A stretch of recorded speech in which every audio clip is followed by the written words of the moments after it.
Hello students, welcome to my YouTube channel कैनस्ट्रीम। Causative verbs क्या होते हैं? इस ग्रामर के अंतर्गत जो सब्जेक्ट होता है वो उस कार्य को नहीं करता जिस कार्य के बारे में वो बता रहा होता है, बल्कि उस कार्य को कोई दूसरा व्यक्ति करता है। जब हम कोई कार्य नहीं करते और कोई दूसरा उस कार्य को करता है लेकिन उसको कराने वाले हम होते हैं, तो ऐसे ग्रामर को, ऐसे वाक्यों को, ऐसी क्रियाओं को कॉजेटिव वर्ब्स बोलते हैं।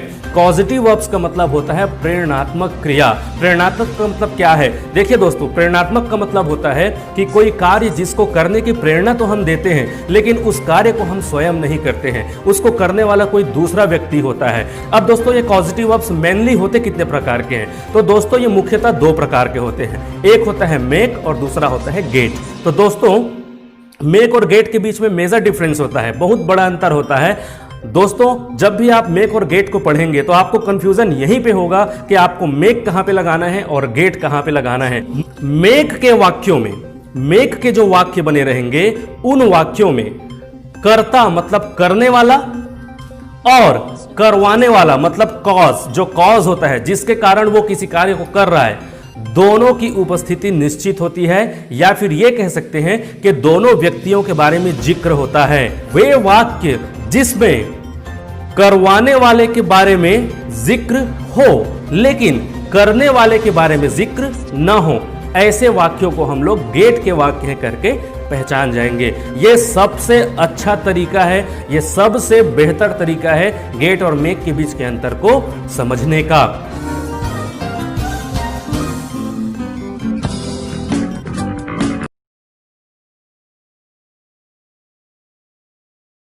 तो दोस्तों, इस तरह से मैंने आपको मेक और गेट के बीच के अंतर को समझाया। अब मैं शुरुआत करता हूं। आइए, पॉजिटिव वर्ब्स के अंतर्गत सबसे पहला भाग जिसको हमको समझना है, मेक को।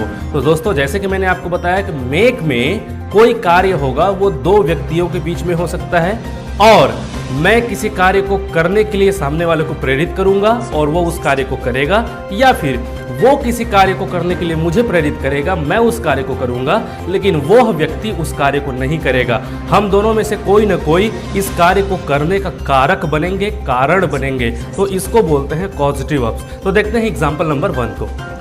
मैं उससे अपने कपड़े धुलवाता हूं। देखिए, मैं उससे अपने कपड़े धुलवाता हूं। अब यहां पे मैंने अपने बारे में भी जिक्र किया और उसके बारे में भी जिक्र किया। तो ये कौन सा ग्रामर है? ये टेंस का ग्रामर है। प्रेजेंट सिंपल आपने पढ़ा है, उसी में ता है, ती है, ते हैं, आते हैं। तो इसका ट्रांसलेशन क्या बनेगा? ट्रांसलेशन से पहले आप रूल को याद कर लीजिए। सब्जेक्ट प्लस वर्ब का फर्स्ट फॉर्म एस या ईएस प्लस ऑब्जेक्ट। तो दोस्तों, इसमें एस या ईएस किसके साथ लगता है? वर्ब के साथ लगता है। और जैसे कि मैंने कहा कि जब मेक को हम इसके साथ अप्लाई करेंगे तो मेक में चेंजेस आएगा। वर्ब आईएनजी लगेगा तो मेक के साथ, उसका फॉर्म बदलेगा तो मेक का फॉर्म बदलेगा, एसीएस लगेगा तो मेक के साथ लगेगा। तो दोस्तों, इस तरह से हमारा रूल क्या बन जाएगा? सबसे पहले हम सब्जेक्ट को ले लेंगे, इसमें तो हेल्पिंग वर्ब होता नहीं है, तो सब्जेक्ट के बाद make plus noun pronoun plus verb का फर्स्ट फॉर्म प्लस ऑब्जेक्ट। तो टोटल रूल आपका बना subject plus make plus noun pronoun plus verb का फर्स्ट फॉर्म प्लस ऑब्जेक्ट। और हमारा एग्जांपल क्या है? मैं उससे अपने कपड़े धुलवाता हूं। वो कोई भी व्यक्ति है, मैंने उसको मेंशन किया ना, यहाँ पे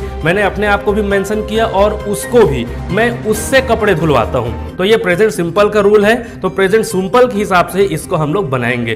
तो मैं को बोलते हैं आई। अब मेक लगाना है, ठीक है, मेक। अब मेक के साथ दोस्तों हम एस या ईएस लगा सकते हैं क्या? देखिए, सब्जेक्ट इसमें मैं हूं, तो आई वी यू दे जब भी हो सब्जेक्ट के रूप में, तो वर्ब के साथ एस या ईएस लगता है क्या? नहीं लगता है। इसलिए मेक के साथ भी एस या ईएस नहीं लगेगा। तो आई मेक। अब नाउन प्रोनाउन लेना है, तो प्रोनाउन कौन है? उससे। उससे मतलब हिम, हिम। तो आई मेक हिम। अब क्या क्रिया? धोने की, तो वॉश। तो आई मेक हिम वॉश। अब क्या बच गया? मेरे कपड़े, तो माई क्लॉथ। तो सेंटेंस क्या बन गया? I make him wash my clothes. I make him wash my clothes. तो इस तरह से हो गया example number 1 complete. Example number 2 है, मैंने रोहन को पार्टी में नचाया। अब देखिए, ये कौन से टेंस का ग्रामर है? ये पास्ट टेंस का ग्रामर है। तो दोस्तों, पास्ट टेंस का अगर ये वाक्य है तो पास्ट टेंस का रूल होता है सब्जेक्ट प्लस वर्ब का सेकंड फॉर्म प्लस ऑब्जेक्ट। तो इसमें हम लोग सब्जेक्ट को लगा के बाकी रूल को अप्लाई कर देंगे, मेक वाला। तो मेक क्या बन जाएगा? मेड बन जाएगा। तो subject plus made plus noun pronoun plus verb का फर्स्ट फॉर्म प्लस ऑब्जेक्ट हो जाएगा ये। तो दोस्तों देखिए, मैंने रोहन को पार्टी में नचाया। अब रोहन खुद नहीं नाच रहा है, रोहन को मैं नचा रहा हूं। मतलब नाचने के लिए एक क्रिया होती है डांस, लेकिन नचाने के लिए कुछ क्रिया होती है क्या? नहीं होती है दोस्तों। तो मैं उसको नचा रहा हूं, मैं उसका कारक हूं, मैं उसका कारण हूं, और नाचने वाला कौन है? वो है। तो दोस्तों देखिए, आई हो गया, मेरे लिए मैं लगाया आई, मैं नचा रहा हूं ना उसको, तो आई लगाऊंगा, तो आई हो गया। अब मेड, मेक को हमने क्या बना दिया? मेड, जो कि वर्ब का सेकंड फॉर्म लगता है।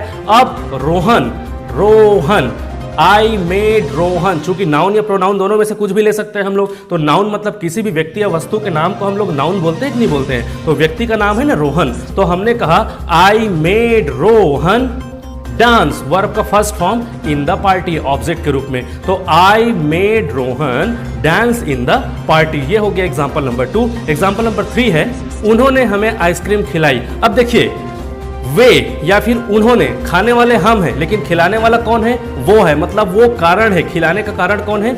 वे, और खाने वाले कौन है? हम। तो दोस्तों इसको हम कैसे बोलेंगे? उन्होंने के लिए हम लोग लगाएंगे दे। अब ये कौन सा टेंस है? पास्ट सिंपल टेंस है। चूंकि दोस्तों पास्ट सिंपल टेंस में ही हम वर्ब का सेकंड फॉर्म लगाते हैं, और या फिर ई कौन से टेंस में आता है? पास्ट सिंपल में ही तो आता है। तो उन्होंने हमें आइसक्रीम खिलाई, ई, तो ये पास्ट सिंपल का वाक्य है। तो दे मेड, अब नाउन प्रोनाउन कौन है? हम, मतलब हमें, तो हमें को बोलते हैं अस। तो दे मेड अस ईट। अब ईट वर्ब का फर्स्ट फॉर्म हो गया। अब क्या खिलाई? आइसक्रीम खिलाई, तो एन आइसक्रीम। तो दोस्तों सेंटेंस क्या बना? They made us eat an ice cream. Example number 4 है, हम आपसे पानी भरवाएंगे। हम आपसे पानी भरवाएंगे। अब देखिए दोस्तों, यहां पे आपका आ गया हेल्पिंग वर्ब वाला काम। हम आपसे पानी भरवाएंगे, तो ये कौन सा टेंस है? फ्यूचर सिंपल टेंस है। फ्यूचर टेंस का रूल क्या होता है? सिंपल का subject plus shell will plus verb का फर्स्ट फॉर्म प्लस ऑब्जेक्ट। अब हमने क्या कहा था कि सब्जेक्ट और हेल्पिंग वर्ब को छोड़ के बाकी रूल को जैसा तैसा अप्लाई कर देंगे। तो रूल क्या था? Make plus noun pronoun plus verb का फर्स्ट फॉर्म प्लस ऑब्जेक्ट। तो रूल टोटल क्या बन गया? Subject plus shell will plus make plus noun pronoun plus verb का फर्स्ट फॉर्म प्लस ऑब्जेक्ट। अब सेंटेंस है हमारा, हम आपसे पानी भरवाएंगे। अब देखिए, हम मतलब हो सकता है कि मैं हूं, मेरे साथ कोई और व्यक्ति भी है, तो हम एक साइड वाले हो गए, एक साइड हो गए और आप दूसरे साइड हो गए। तो आपसे पानी भरवाएंगे। अब हम को मैं भी बोल सकता हूं कि मैं आपसे पानी भरवाऊंगा। We will make you. अब फिल मतलब भरना, क्योंकि भरवाने के लिए कुछ वाक्य नहीं होता, इसीलिए तो हमने मेक लगाया ना। भरवाने के लिए कोई वर्ब नहीं होता, तो हमने मेक लगा के उसको भरवाना बनाया। तो क्या बना? I will make you fill. अब क्या भरवाना है? पानी। तो पानी के लिए हमने लिख दिया वाटर। तो सेंटेंस बन गया, I will make you fill water. मैं आपसे पानी भरवाऊंगा। एग्जाम्पल नंबर 5 है, वे हमें ठंडा पानी पिला चुके हैं। देखिए इस एग्जाम्पल में वे हमें ठंडा पानी पिला चुके हैं। हमने पानी पिया, उसका कारण कौन है? वे, क्योंकि उन्होंने हमें पिलाया। वे हमें ठंडा पानी पिला चुके हैं, ये प्रेजेंट परफेक्ट टेंस का वाक्य है। देखिए चुका है, चुकी है, चुके हैं किस में आता है? प्रेजेंट परफेक्ट में। रूल क्या होता है इसका? Subject plus has have plus verb का थर्ड फॉर्म प्लस ऑब्जेक्ट। अब इसमें क्या होगा दोस्तों? अब देखिए, subject plus has have plus made. अब मेक का थर्ड फॉर्म मेड होता है ना, हमको बदलना किसको है? ध्यान रखिएगा, मेक को बदलना है, वर्ब को नहीं बदलना है। तो मेक का थर्ड फॉर्म मेड। अब नाउन प्रोनाउन प्लस वर्ब का फर्स्ट फॉर्म प्लस ऑब्जेक्ट। इसी में सेंटेंस को रख दीजिए कि वे हमें ठंडा पानी पिला चुके हैं। दे हैव, अब हैव तो लगेगा, आपने टेंस पढ़ा है तो आपको इतना तो मालूम ही होगा। They have made us drink cold water. They have made us drink cold water. तो ये हो गया एग्जाम्पल। तो उन्होंने हमको या फिर वे हमको ठंडा पानी पिला चुके हैं। They have made us drink cold water. Next example है, शिक्षक हमें बेंच पर खड़ा कराएंगे। अब देखिए, शिक्षक हमें बेंच पर खड़ा कराएंगे, ये भी फ्यूचर टेंस का वाक्य है, फ्यूचर सिंपल का है दोस्तों, ठीक है। तो रूल सेम होता है, subject plus shell will plus verb का फर्स्ट फॉर्म प्लस ऑब्जेक्ट। तो बिल्कुल उसी तरह से लग देंगे हम लोग मेक वाले रूल को हेल्पिंग वर्ब के बाद। The teacher will make us stand. देखिए मेक को पहले लगाएंगे, फिर नाउन प्रोनाउन है तो अस लग गया। अब वर्ब का फर्स्ट फॉर्म क्या क्रिया है? खड़े होने की, तो stand. The teacher will make us stand on the table या फिर ऑन द बेंच। तो दोस्तों शिक्षक हमें बेंच पर खड़ा कराएंगे। इस तरह से हमने टेंस के एग्जाम्पल को कंप्लीट कर लिया है। अब हम देखते हैं मॉडल्स के एग्जाम्पल को। तो मॉडल्स का रूल क्या होता है? Subject plus models plus verb का फर्स्ट फॉर्म प्लस ऑब्जेक्ट। इसमें भी हमको क्या करना है? सब्जेक्ट और मॉडल्स के बाद अब can, could, may, might, would, should ये सारे मॉडल्स होते हैं। तो इसके बाद वर्ब और ऑब्जेक्ट को हमको नहीं लेना है, बल्कि हमको किसको लेना है, make plus noun pronoun plus verb का फर्स्ट फॉर्म प्लस ऑब्जेक्ट को लेना है। तो रूल हमारा क्या बन जाएगा, subject plus models plus make plus noun pronoun plus verb का फर्स्ट फॉर्म प्लस ऑब्जेक्ट। और एग्जांपल नंबर 1 है हमारा, मैं आपको मैच जिता सकता हूं। देखिए, मैं मैच को नहीं जीत रहा हूं, मैं मैच को नहीं जीत रहा हूं, बल्कि सामने वाले को मैच को मैं जिता रहा हूं। तो दोस्तों, वो भी मैच को नहीं जीत रहा है, मैं भी मैच को नहीं जीत रहा हूं, लेकिन वो जीतेगा मैच, कब जीतेगा, जब उसका कारक मैं बनूंगा। मैं ये नहीं कह रहा हूं कि मैं मैच जीत सकता हूं, मैंने ये भी नहीं कहा कि आप मैच को जीत सकते हैं, मैंने ये कहा कि आपको मैं मैच जिता सकता हूं या फिर मैं आपको मैच जिता सकता हूं। तो आप जीतेंगे जरूर, लेकिन उसका कारक कौन रहेगा, मैं रहूंगा। तो दोस्तों, इसको मॉडल्स के रूल में इस मेक के रूल को रख के सेंटेंस को बनाते हैं। रूल है हमारा subject plus models plus make plus noun pronoun plus verb का first form plus object. Sentence है हमारा, मैं आपको मैच जिता सकता हूं। अब सेंटेंस क्या बनेगा, आई के बाद कैन, क्योंकि सकता हूं ये कौन से ग्रामर में आता है, कैन में आता है, तो हमने लगा दिया कैन। आई कैन मेक इसलिए लगा, मेक में चेंजेस इसलिए नहीं आया क्योंकि जब मॉडल्स को भी हम बनाते हैं तो उसमें वर्ब में कोई चेंजेस नहीं आता, उसमें वर्ब आईएनजी नहीं लगता, कोई वर्ब का फॉर्म नहीं लगता, फर्स्ट फॉर्म में ही रहता है, एसीएस भी नहीं लगता, इसलिए मेक रहेगा। तो क्या बन गया, आई कैन मेक यू। आपको ना, मैं आपको जिता रहा हूं ना, तो यू के लिए यू, आपके लिए यू।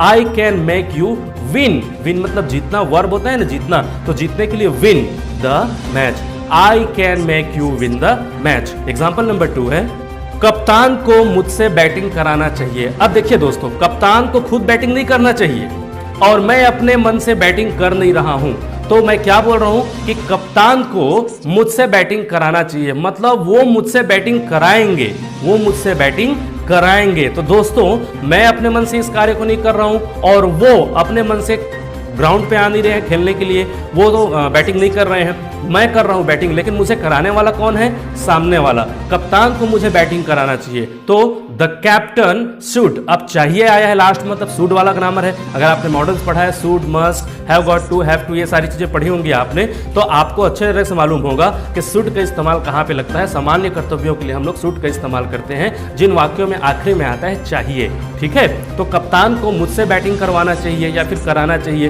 तो देखिए, यहाँ पे 2 लोग हैं, एक कप्तान है, एक मैं हूं। अब द कैप्टन शुड मेक लगेगा, अब मुझसे, तो मुझसे के लिए me, the captain should make me bat, ठीक है। बैटिंग लगाने की जरूरत नहीं है, क्योंकि बैट मतलब होता है बैटिंग करना, बैट अपने आप में एक वर्ब है जिसका मतलब होता है बल्लेबाजी करना। तो सेंटेंस क्या बना, the captain should make me bat, कप्तान को मुझसे बैटिंग कराना चाहिए। नेक्स्ट एग्जांपल है, मैं रोहन और मोहन को आपस में लड़ा सकता था। अब देखिए, मैं लड़ नहीं रहा हूं, रोहन और मोहन भी अपनी मर्जी से नहीं लड़ रहे हैं, मैं रोहन और मोहन को लड़ा रहा हूं। तो दोस्तों, मैं खुद भी नहीं लड़ रहा हूं, वो खुद भी आपस में नहीं लड़ रहे हैं, लेकिन उनके लड़ने का कारण मैं बन रहा हूं, मतलब मैं उनको लड़ा रहा हूं आपस में, ठीक है। अब दोस्तों, सेंटेंस कौन से टेंस में गया या फिर कौन से ग्रामर में गया, ये गया मॉडल्स के कुड के लिए, कि मैं रोहन और मोहन को लड़ा सकता था। तो सेंटेंस कैसे बनेगा, I could make Rohan and Mohan, ठीक है, वो आपस में लड़ रहे हैं, ठीक है। सेंटेंस ऐसा भी हो सकता है कि मैं रोहन और मोहन को आपस में लड़ा सकता था।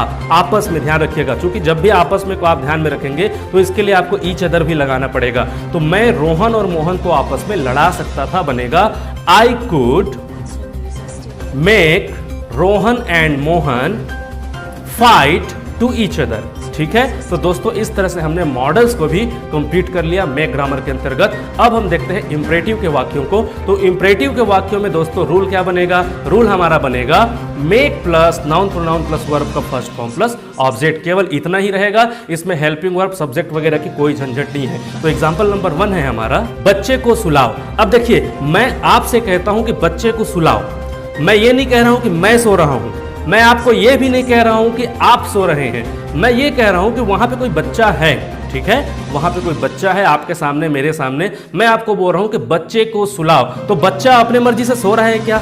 नहीं सो रहा है। आप उस बच्चे को सुलाने का कारण बनेंगे, ठीक है? मैं ठीक है आपको ऑर्डर दे रहा हूं, वहां तक ठीक है, लेकिन यहां पे जो कार्य है ये हम दोनों के बीच का है, मैं कर नहीं रहा हूं, आपसे करा रहा हूं, ठीक है? आप बच्चे को थर्ड पार्टी इन्वॉल्व मत कीजिए, बच्चे को आप मत सोचिए, क्योंकि बच्चा तो सोएगा जो भी करेगा। मैं क्या कह रहा हूं आपको कि बच्चे को सुलाओ, मैं आपको आज्ञा दे रहा हूं कि बच्चे को सुलाओ। तो दोस्तों यहां पे ना तो मैं कार्य कर रहा हूं, ठीक है, और न तो वो बच्चा कार्य कर रहा है। बच्चा सोने का कार्य करेगा, लेकिन सुलाने का कार्य कौन कर रहा है? आप कर रहे हैं। तो दोस्तों मैं कारक बन गया और आप कर्ता बन गए। तो बच्चे को सुलाओ, तो बच्चे को सुलाओ को हम किस तरह से बोलेंगे? मेक द चाइल्ड स्लीप, ठीक है? मेक हो गया, फिर नाउन प्रोनाउन के रूप में हमने चाइल्ड को ले लिया, द चाइल्ड हो गया, और वर्ब का फर्स्ट फॉर्म स्लीप, इसमें ऑब्जेक्ट नहीं है, सेंटेंस बना make the child sleep. Example number 2 है मुझे चाय पिलाओ, ठीक है? अब देखिए मैं पी नहीं रहा हूं, मुझे आप पिला रहे हैं, ठीक है दोस्तों? अच्छा, इसका मतलब ये भी नहीं है कि आप मेरे को हाथ में पकड़ के पिला रहे हैं। इसका मतलब सिर्फ इतना है कि चाय पिलाओ, मतलब मैं उस चाय को पीने के लिए कोई एक्टिविटी नहीं कर रहा हूं, ना मैं बना रहा हूं, ना किचन में जा रहा हूं, आप बना के लाएंगे, आप मेरे को पिलाएंगे, ठीक है? आमतौर पर होता है ना, कोई मेहमान होता है तो हमारे मम्मी पापा, हमारे घर के बड़े लोग कहते हैं कि चाय बनाओ भाई, या फिर चाय पिलाओ, तो चाय पिलाओ यही है। तो दोस्तों make me drink tea, make me drink tea. Example number 3 है उन्हें बाहर बिठाओ। अब मान लीजिए कोई गेस्ट आ गया आपके अंदर, घर अंदर, अब मैं नहीं जा रहा हूं उनको बिठाने के लिए, मैं उनको खुद नहीं बिठा रहा हूं, लेकिन मैं आपको आज्ञा दे रहा हूं कि आप उन्हें अंदर बिठाओ, ठीक है? मतलब मेहमान को अंदर बिठाओ। तो दोस्तों सेंटेंस कैसे बनेगा? सबसे पहले मेक लगा देंगे। अब नाउन प्रोनाउन क्या है? उन्हें, तो उन्हें के लिए देम, तो मेक देम। अब बाहर बिठाना है, ठीक है? तो सिट, सीट मतलब होता है बैठना, तो वर्ब का फर्स्ट फॉर्म लगेगा ना सीट, तो मेक देम सीट। अब कहां बिठाना है? बाहर, तो बाहर के लिए आउटसाइड। तो सेंटेंस कुल मिला के क्या बना? Make them sit outside. तो दोस्तों इस तरह से हम लोगों ने टेंस के अंतर्गत, मॉडल्स के अंतर्गत और इंपरेटिव के अंतर्गत समझ लिया है कि मेक का इस्तेमाल कैसे किया जाता है। बार बार आपको बताना चाहूंगा कि मेक में कोई एक व्यक्ति होता है जो दूसरे व्यक्ति से कार्य को कराता है, लेकिन दोनों के दोनों व्यक्ति घटना स्थल पर मौजूद रहते हैं। जब वो कार्य हो रहा होता है तो वो दोनों मौजूद होते हैं। मैं आपसे चाय बनवा रहा हूं तो भी आप उपस्थित हैं, आप मुझसे कपड़े धुलवा रहे हैं तो भी मैं उपस्थित हूं, ठीक है? मतलब उपस्थिति का मतलब क्या है? उसका जिक्र होना। मैं ये नहीं कह रहा हूं कि वो व्यक्ति वहां पर खड़ा रहेगा या वो व्यक्ति उस जगह पर रह के उस कार्य को करता रहेगा। मैं खाली ये बोल रहा हूं कि उस व्यक्ति का जिक्र होगा। जैसे मैं आपसे कपड़े धुलवाता हूं तो आपका जिक्र हुआ, आप मुझसे चाय बनवाते हैं, ठीक है, तो मेरा जिक्र हुआ, तो मेरा जिक्र हुआ, आपका भी जिक्र हुआ। ये मेक के सेंटेंसेस है। और गेट के सेंटेंसेस क्या होते हैं? गेट के सेंटेंसेस में होता ये है कि करवाने वाला उपस्थित होता है लेकिन करने वाला उपस्थित नहीं होता। इसका मतलब क्या है कि करवाने वाले का जिक्र होता है। जैसे मैं चाय बनवाता हूं तो मैं चाय बनवाता हूं, मेरा जिक्र हुआ, लेकिन कौन बनाया, किसने बनाया, उसका कोई जिक्र नहीं है, वो व्यक्ति बिल्कुल उपस्थित नहीं है। ऐसे वाक्यों को बोलते हैं गेट के वाक्य। अब गेट के वाक्यों में हम लोगों को क्या करना होता है? देखिए गेट के वाक्यों में भी हम लोगों को रूल को बनाना होता है। रूल कैसे बनाएंगे? बिल्कुल वही नियम। हमको क्या करना है? मान लीजिए टेंस में कोई वाक्य बना रहे हैं तो टेंस का रूल होगा सब्जेक्ट, और सब्जेक्ट के बाद जो भी हेल्पिंग वर्ब होगा हेल्पिंग वर्ब को रहने देंगे, और उसके बाद गेट के रूल को जोड़ देंगे। और गेट का रूल क्या होता है? Get plus object plus verb का थर्ड फॉर्म। मैंने वीडियो लेक्चर की शुरुआत में ही बताया था। मेक का रूल होता है make plus noun pronoun plus verb का first form plus object. Get का रूल होता है get plus object plus verb का थर्ड फॉर्म। तो दोस्तों यहाँ पे गेट का रूल अलग है और कोई भी टेंस का रूल अलग रहेगा। तो मान लीजिए हम पहला एग्जाम्पल लेते हैं। हमारा पहला एग्जाम्पल है गेट के अंतर्गत, पहला एग्जाम्पल है मैं कपड़े प्रेस करवाता हूं। अब देखिए दोस्तों, मैं कपड़े प्रेस करवाता हूं, ये कौन सा टेंस का वाक्य है? ये प्रेजेंट सिंपल का वाक्य है। प्रेजेंट सिंपल का वाक्य हमने कैसे पहचाना?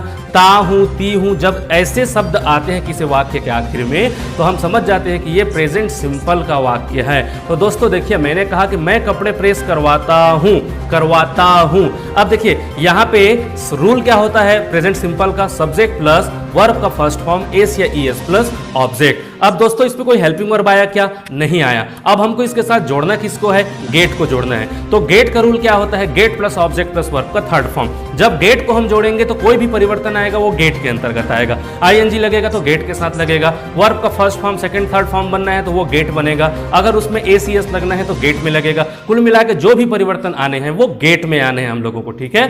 अब दोस्तों रूल क्या बन गया? सब्जेक्ट के बाद हेल्पिंग वर्ब तो आया नहीं, तो हम क्या करेंगे? सब्जेक्ट के साथ सीधा गेट के रूल को जोड़ देंगे। तो क्या बन गया, subject plus gate plus object plus verb का थर्ड फॉर्म। रूल बना subject plus gate plus object plus verb का थर्ड फॉर्म। सेंटेंस है हमारा, मैं कपड़े प्रेस करवाता हूं। अब देखिए मैं को हम लोग क्या बोलेंगे, आई, तो आई हो गया। अब गेट लगाना है तो हमने गेट लगा दिया, और आपको भी मालूम है कि सब्जेक्ट के रूप में आई है मतलब मैं है, तो गेट के साथ एस या आई एस नहीं लग सकता, तो हमने गेट को गेट लगा दिया। अब क्या करवाते हैं, कपड़ों को प्रेस करवाते हैं, तो ऑब्जेक्ट इसमें क्या है, क्लॉथ्स, तो हमने लगा दिया क्लॉथ्स, तो आई गेट द क्लॉथ्स। अब द भी आप लगा सकते हैं, आई गेट द क्लॉथ्स। अब क्या क्रिया हो रही है, प्रेस करवाने की, तो प्रेस करवाने को तो प्रेस ही बोलते हैं, हिंदी में इसको इस्त्री करना बोलते हैं, इंग्लिश में आप प्रेस करना बोलते हैं। तो प्रेस का थर्ड फॉर्म क्या होगा, प्रेस्ड। तो सेंटेंस क्या बना, I get the clothes pressed. Sentence आपका पहला क्लियर हो गया। दूसरा एग्जांपल है आपका, वह पैसे निकलवाता है। अब देखिए वह पैसे निकलवाता है, सब्जेक्ट क्या है, वह। अब इसमें किसी का जिक्र हुआ क्या, किससे पैसे निकलवाता है, कौन आदमी है जिससे वो पैसे निकलवाता है, रोहन, मोहन, सोहन, वह, उससे, ऐसा कुछ है क्या, कुछ भी नहीं है। हमने दूसरे आदमी का जिक्र ही नहीं किया, हमने खाली ये कहा कि वह पैसे निकलवाता है। तो दोस्तों देखिए वह के लिए हमने ही लगा दिया। अब सब्जेक्ट के रूप में वह है, तो वर्ब के साथ एस या ईएस लगता है प्रेजेंट सिंपल में। ये प्रेजेंट सिंपल का वाक्य है ना, ता है ती है आया लास्ट में, वह पैसे निकलवाता है, ता है, तो ये प्रेजेंट सिंपल का वाक्य लग रहा है, तो इसमें वर्ब के साथ एसीएस लगता है। तो इस तरह गेट के साथ भी एसीएस लगेगा, तो गेट के साथ आप एस लगा देंगे, तो क्या बन गया, ही गेट्स, ही गेट्स। अब किसको निकलवाता है, पैसे को, तो पैसे को बोलते हैं मनी, तो मनी हो गया, ठीक है। अब विड्रॉ, तो विड्रॉ का थर्ड फॉर्म होता है विड्रॉन, ठीक है। हमारे सब्जेक्ट के रूप में वह है ना, तो वह के लिए ही गेट्स मनी विड्रॉन। तो कुल मिला के वर्ब का थर्ड फॉर्म लगाया आपने विड्रॉन, और आपका सेंटेंस बन के तैयार हो गया। एग्जाम्पल नंबर 3 है हमारा, उसने राजू को पिटवाया। ये पास्ट सिंपल का वाक्य है। अब इसका रूल क्या होता है, सब्जेक्ट प्लस वर्ब का सेकंड फॉर्म प्लस ऑब्जेक्ट। तो दोस्तों जब इसको गेट में हम लगाएंगे तो गेट का भी सेकंड फॉर्म बन जाएगा, तो ये गॉट बन जाएगा। रूल क्या बन गया, subject plus got plus object plus verb का थर्ड फॉर्म। अब उसने राजू को पिटवाया, तो उसने को बोलेंगे ही। अब गॉट, तो हमने गॉट लगा दिया, तो ही गॉट। अब किसको पिटवाया, राजू को, ऑब्जेक्ट कौन है, राजू, तो राजू लगा दिया हमने। और बीट का थर्ड फॉर्म क्या होगा, बीटन। तो सेंटेंस क्या बना, ही गॉट राजू बीटन, उसने राजू को पिटवाया। ये पास्ट सिंपल का वाक्य हो गया। नेक्स्ट एग्जांपल है, हम दिवाली पर घर को पुतवा चुके थे, या फिर पुताई करवा चुके थे, ठीक है। यहां पे करवाने वाला तो है, मतलब हम अपने बारे में बात कर रहे हैं ना, कि हमने दिवाली पर घर को पुताई करवा लिया था, या फिर हम करवा चुके थे, लेकिन किससे करवाया ये है क्या, नहीं है, मतलब ये गेट का वाक्य है। तो दोस्तों पास्ट परफेक्ट में ये सेंटेंस जा रहा है कि हम दिवाली पर घर की पुताई करवा चुके थे, चुका था, चुकी थी, चुके थे, पास्ट परफेक्ट। रूल क्या होता है, subject plus had plus verb का third form plus object. Rule आपको फिर से रिपीट करता हूं, subject plus had plus verb का थर्ड फॉर्म प्लस ऑब्जेक्ट। अब हम क्या करेंगे, सब्जेक्ट और हेल्पिंग वर्ब को रखेंगे, बाकी चीजों को डिलीट कर देंगे, और क्या जोड़ देंगे, गेट को जोड़ देंगे, ऑब्जेक्ट को जोड़ देंगे, प्लस वर्ब का थर्ड फॉर्म को जोड़ देंगे। अब दोस्तों यहां पे देखिए सब्जेक्ट के बाद हेड लग गया, अब इसमें वर्ब का कौन सा फॉर्म लगता है, थर्ड फॉर्म लगता है। तो जब भी थर्ड फॉर्म लगता है तो चेंजेस किस में आएगा, गेट में आएगा। अब आप ये कहेंगे कि सर लास्ट में भी एक थर्ड फॉर्म लगेगा और यहाँ पे भी एक थर्ड फॉर्म लगेगा, तो आप इस बारे में मत सोचिए। हम दिवाली पर घर की पुताई करवा चुके थे, तो we had got the house, मतलब हमारा जो घर है उसको लिखेंगे द हाउस ऑब्जेक्ट के रूप में, और पुताई करने को बोलते हैं व्हाइट वॉश, जिसका थर्ड फॉर्म लगेगा व्हाइट वॉश्ड। तो सेंटेंस क्या बना, we had got the house white washed on Diwali. क्योंकि दिवाली पे आप करवा रहे हैं तो ऑन दिवाली तो आपको लगाना पड़ेगा ना। नेक्स्ट एग्जांपल है हमारा, मालिक अपने कार को धुलवा चुके हैं। अब देखिए ये प्रेजेंट परफेक्ट का वाक्य है, चुका है, चुकी है, चुके हैं, तो अपने कार को धुलवा चुके हैं, तो अपने कार मतलब हिज कार। हम लोग जब बोलेंगे कि अपने कार मतलब उसके कार को बोल रहे हैं ना, मालिक का कार है, तो मालिक के कार के लिए हमको हिज लगाना पड़ेगा। रूल क्या बनेगा हमारा, subject plus has have plus verb का थर्ड फॉर्म प्लस ऑब्जेक्ट। अब इसमें से वर्ब का थर्ड फॉर्म प्लस ऑब्जेक्ट को आप हटा देंगे, क्या बचा, सब्जेक्ट प्लस हैज हैव आपके पास बचा, उसमें आप उस रूल को जोड़ दीजिए। अब क्या बन गया,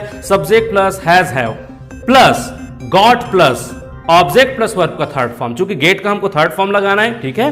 तो सेंटेंस बना subject plus has have plus got plus object plus verb का थर्ड फॉर्म। मालिक अपने कार को धुलवा चुके हैं, ठीक है। तो द ओनर हैज लगेगा इसके साथ, the owner has got his car washed, मतलब क्लीन करना, साफ करना। तो वॉश का थर्ड फॉर्म लगाया वॉश्ड। आइए अब हम देखते हैं मॉडल्स को, ठीक है दोस्तों। अभी हमने टेंस के एग्जांपल्स को देखा, अब हम देखेंगे मॉडल्स के एग्जांपल को कि मॉडल्स में हम गेट को कैसे रख सकते हैं। तो एग्जांपल नंबर 1 देखिए, और एग्जांपल नंबर 1 देखने से पहले मैं आपको बता दूं, इसमें हम क्या करेंगे, मॉडल्स का रूल होता है subject plus models plus verb का फर्स्ट फॉर्म प्लस ऑब्जेक्ट। अब इसमें हम क्या करेंगे, subject plus models plus gate plus object plus verb का थर्ड फॉर्म कर देंगे। क्योंकि मॉडल्स में हमेशा वर्ब का फर्स्ट फॉर्म लगता है, आईएनजी भी नहीं लगता है, वर्ब का सेकंड थर्ड फॉर्म भी नहीं लगता है, एस या ईएस भी नहीं लग सकता है। इसलिए gate plus object plus verb का थर्ड फॉर्म सुरक्षित है अपनी जगह में, हमको सिर्फ सब्जेक्ट और मॉडल्स के पास इसको जोड़ना है। तो सेंटेंस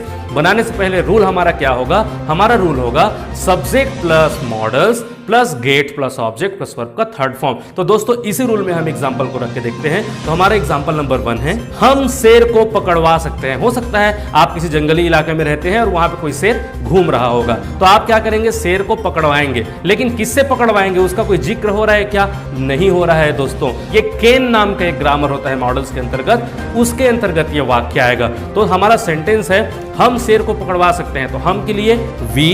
अब केन है मॉडल्स, तो हमने केन लगा दिया। अब गेट लगाएंगे, तो गेट हमने लगा दिया, किसको पकड़वाना है, शेर को, तो द लायन, ठीक है, the lion, we can get the lion. अब पकड़ने को बोलते हैं कैच, और उसका थर्ड फॉर्म क्या होता है, कॉट। तो सेंटेंस क्या बना, we can get the lion caught, हम शेर को पकड़वा सकते हैं। एग्जाम्पल नंबर 2 है, वे सांप को मरवा सकते थे। नेक्स्ट एग्जाम्पल है हमारा, वे सांप को मरवा सकते थे। अब देखो दोस्तों, अब इसमें कोई करने वाला है क्या, नहीं है, किसी से कार्य कराया जा रहा है क्या, उस व्यक्ति को मेंशन किया है क्या, जिक्र किया है क्या, हमने नहीं किया है। सिर्फ सेंटेंस इतना है कि वे सांप को मरवा सकते थे। अब किससे मरवाना है इसके बारे में कोई जिक्र नहीं किया गया है, तो ये गेट का वाक्य है। और कौन से ग्रामर में गया, ये मॉडल्स के कुड में गया कि वे सांप को मरवा सकते थे। तो दे हो गया, दे किसके लिए, वे के लिए, तो दे, और उसके बाद कुड, दे कुड, उसके बाद गेट, गेट। अब गेट के बाद क्या लगेगा, ऑब्जेक्ट क्या है, द स्नेक, द स्नेक, तो दे कुड गेट द स्नेक। अब मारने को बोलते हैं किल, किल का थर्ड फॉर्म हो गया किल्ड। तो सेंटेंस बना they could get the snake killed, वे सांप को मरवा सकते थे।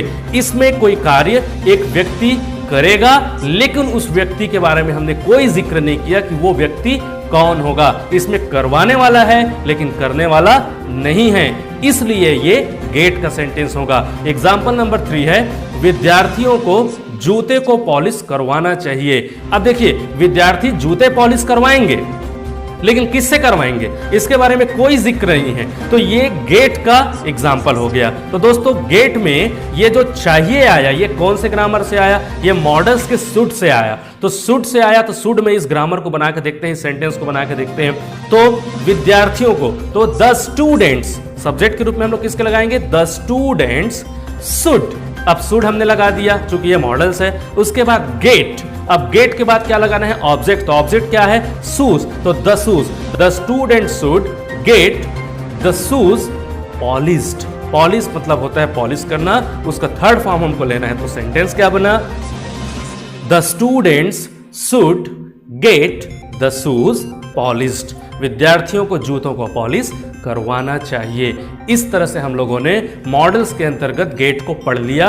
अब हम देखते हैं इंपरेटिव के वाक्यों को। तो इंपरेटिव के वाक्यों में इसका रूल क्या होगा, इंपरेटिव के वाक्यों में आपको कुछ नहीं करना पड़ेगा। जैसे इंपरेटिव में हमने मेक को पढ़ा, तो मेक का रूल बना make plus noun pronoun plus verb का फर्स्ट फॉर्म प्लस ऑब्जेक्ट। वैसे ही इंपरेटिव में इसका रूल बन जाएगा gate plus object plus verb का थर्ड फॉर्म। तो दोस्तों इस रूल के अंतर्गत हमारा पहला एग्जांपल है, पानी को उबलवाओ। देखिए कहीं पे पानी रखा हुआ है, ठीक है, पानी रखा हुआ है और हमें उसको उबलवाना है। तो दोस्तों हम किसी व्यक्ति को कहते हैं कि पानी को उबलवाओ, पानी को उबलवाओ, तो इसका सेंटेंस क्या बनेगा, गेट। गेट सबसे पहले लगेगा रूल के हिसाब से। उसके बाद किसको उबलवाना है, पानी को, द वाटर। चूंकि उस पानी को मैं जानता हूं कौन से पानी को उबलवाना है, कौन से मटकी में रखा है, इसलिए मैंने वहां पे द लगाया। तो गेट द वाटर। अब क्या क्रिया करनी है? उबालनी है। तो उबालने के लिए बॉयल, और बॉयल का थर्ड फॉर्म क्या होता है? बॉइल्ड। तो सेंटेंस क्या बना? Get the water boiled. Example number 2 है साइकिल की मरम्मत करवाओ। अब देखिए साइकिल की मरम्मत करवाओ ना मैं कर रहा हूं ना मैं सामने वाले को करने के लिए बोल रहा हूं, बल्कि कोई थर्ड पार्टी होगा जो उसको करवाएगा। ठीक है, मतलब मैंने आपको कहा और आपने किसी दूसरे व्यक्ति को कह दिया। मैंने पानी उबालने के मामले में भी यही कहा कि मैं पानी उबालने के लिए पानी उबालने जा नहीं रहा हूं, मैं आपसे भी पानी नहीं उबलवा रहा हूं, बल्कि मैं आपको बोल रहा हूं कि आप किसी थर्ड पार्टी से पानी को उबलवाओ। मतलब हो सकता है कि मैंने आपको कहा और आपने अपनी मम्मी को कहा, तो पानी उबलवाने वाला कौन है?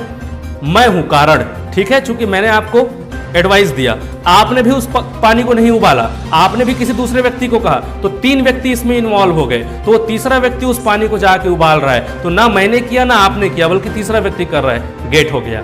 इस एग्जाम्पल में भी देखिए, अभी मैंने जो एग्जाम्पल दिया साइकिल की मरम्मत करवाओ, तो साइकिल की मरम्मत करवाने के लिए मैं आपको बोल रहा हूं जरूर, मैं नहीं कर रहा हूं, आप भी नहीं कर रहे हैं साइकिल की मरम्मत, बल्कि कोई थर्ड पार्टी उसको करेगा। तो ये भी गेट का वाक्य हो गया। तो सेंटेंस कैसे बनेगा?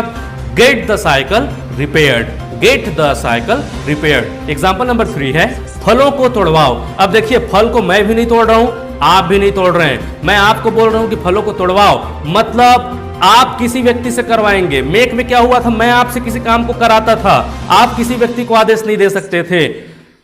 आप मेरे से कोई कार्य कराते, मैं किसी को आदेश नहीं दे सकता था।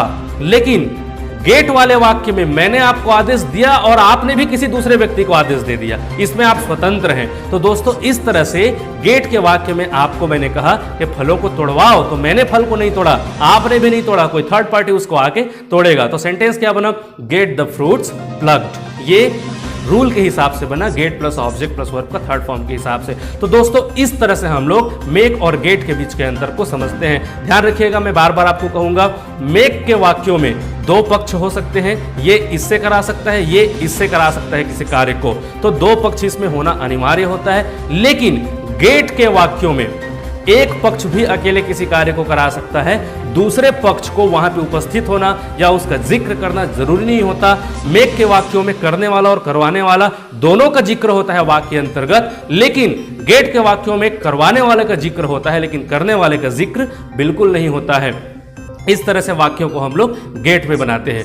अब देखिए कुछ लोग ऐसे भी एग्जाम्पल बना के आपको कंफ्यूज करने की कोशिश कर सकते हैं कि मैं मोहन के द्वारा गाड़ी को धुलवाता हूं, तो ये द्वारा अगर उसने लगा दिया वहां पे, तो इस सेंटेंस को 2 तरह से बोल के देखिए कि मैं रोहन से कार धुलवाता हूं या फिर मैं रोहन के द्वारा कार को धुलवाता हूं। दोनों में कोई अंतर है क्या? कोई अंतर नहीं है, दोनों में हमने रोहन का जिक्र किया। तो जिक्र किया तो कुछ लोग इसमें बाई लगा के कंफ्यूज करने की कोशिश करते हैं। क्या करते हैं?